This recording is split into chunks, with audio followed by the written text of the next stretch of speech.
पुणे में एक किला है जहाँ रात के बाद लोग दीवारों की तरफ कम देखते हैं और खिड़कियों की तरफ ज्यादा। दिन में शानीवार वाड़ा वैसा ही लगता है जैसा किसी पुराने मराठा फोर्ट से उम्मीद होती है। बड़े गेट्स, खुले कोर्टयार्ड, पत्थर की दीवारें, टूरिस्ट गाइड्स और कैमरा। लेकिन यह जगह अपने आर्किटेक्चर से ज्यादा एक आवाज की वजह से फेमस हुई है। एक ऐसी आवाज जिसे लोग सुनने का दावा करते हैं लेकिन कभी रिकॉर्ड नहीं कर पाए। कहानी 18वीं सेंचुरी से जुड़ी है। उस समय पेशवा साम्राज्य के अंदर पावर स्ट्रगल चल रहा था। इसी दौरान एक यंग प्रिंस नारायण राव पेशवा की हत्या इसी वाड़ा के अंदर हुई थी। हिस्टोरिकल अकाउंट्स के मुताबिक उस रात वह मदद के लिए भागते हुए चिल्ला रहे थे। उनकी आखिरी आवाज इतनी फेमस हो गई कि सेंचुरीज बाद भी लोग उसी लाइन को रिपीट करते हैं। लेकिन स्ट्रेंज चीज हिस्ट्री नहीं है। स्ट्रेंज चीज यह है कि इतने साल बाद भी ये स्टोरी केवल किताबों में नहीं रही। शानीवार वाड़ा के गार्ड्स, नियर बाय वर्कर्स और कुछ विजिटर्स ने सालों तक एक सिमिलर बात मेंशन की है। देर रात समय फोर्ट के अंदर कुछ हिस्सों में ऐसा लगता है कि जैसे कोई अंदर मूवमेंट हो रहा हो। खाली कॉरिडोर्स में फुटस्टेप्स जैसी आवाज, अचानक टेम्परेचर ड्रॉप या ऊपर की तरफ किसी के खड़े होने का एहसास। इनमें से ज्यादातर लोग ओपनली पैरानॉर्मल क्लेम नहीं करते।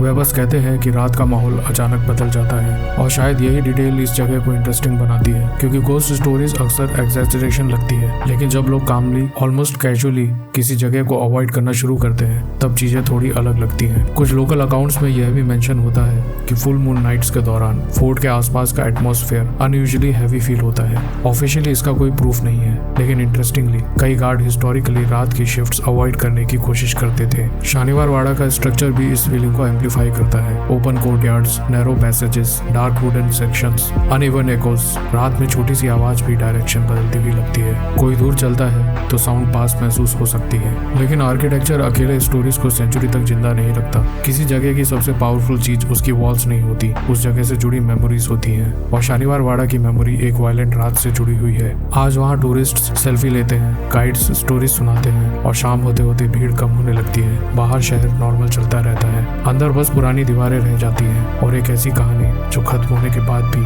पूरी तरह कहीं नहीं है। कुछ हिस्टोरिकल प्लेसेस अपने बैटल्स की वजह से याद रखे जाते हैं, कुछ अपने आर्किटेक्चर की वजह से। शानीवार वाड़ा उन जगहों में से है जहाँ लोगों को सबसे ज्यादा एक आवाज याद रहती है, और शायद किसी जगह को अनसेटलिंग बनाने के लिए इतना ही काफी होता है। जुड़े रहिए द इंडिपेंडेंट स्टोरीज से, और मैं मिलूंगा आपसे अगली स्टोरी में।